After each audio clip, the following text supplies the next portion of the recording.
حاجات تخلي بالك منها وانت رايح تشتري ريسيفر جديد. يعني حضرتك لو رايح تشتري ريسيفر جديد عشان ما تخسرش فلوسك، حاجات لازم تخلي بالك منها عشان ما تجيش بعد شهر شهرين تلاقي الريسيفر باظ.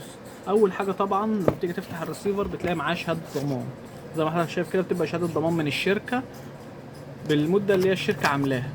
تاني حاجة لازم تسأل البياع اللي انت هتجيب منه الريسيفر ده بوردة كبيرة يستحمل شغل ولا بوردة صغيرة، عشان في ريسيفرات بتبقى بوردة صغيرة، ريسيفرات بتلاقي الصورة الجودة بتاعتها مش حلوة، ملهاش دعم، ملهاش تحديث على طول، فالحاجات دي لازم تخلي بالك منها. تالت حاجة لازم تبقى تسأل في أهم حاجة التحديث بتاعه متوفر لو بعد 10 سنين، عشان كل شوية تلاقي ترددات قفلت، قناة قفلت.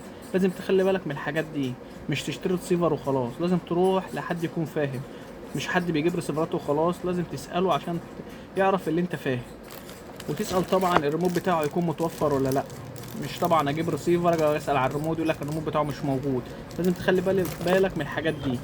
طبعا الادابتور بتاعه برضو، الشاحن بتاعه ده لازم يبقى مكتوب عليه هنا 12 فولت 2 امبير، في 12 فولت 1 امبير بيجي بعد شهر بتلاقيه اتحرق، فلازم تخلي بالك من حاجه زي دي. وطبعا العدسه بتاعته دي تكون متوفره برضو، مش نشتري الريسيفر ونجي نبص بعد ما تبوظ نيجي ندور على العدسه بتاعته وما نلاقيهاش، خلاص كده الريسيفر بالسلام.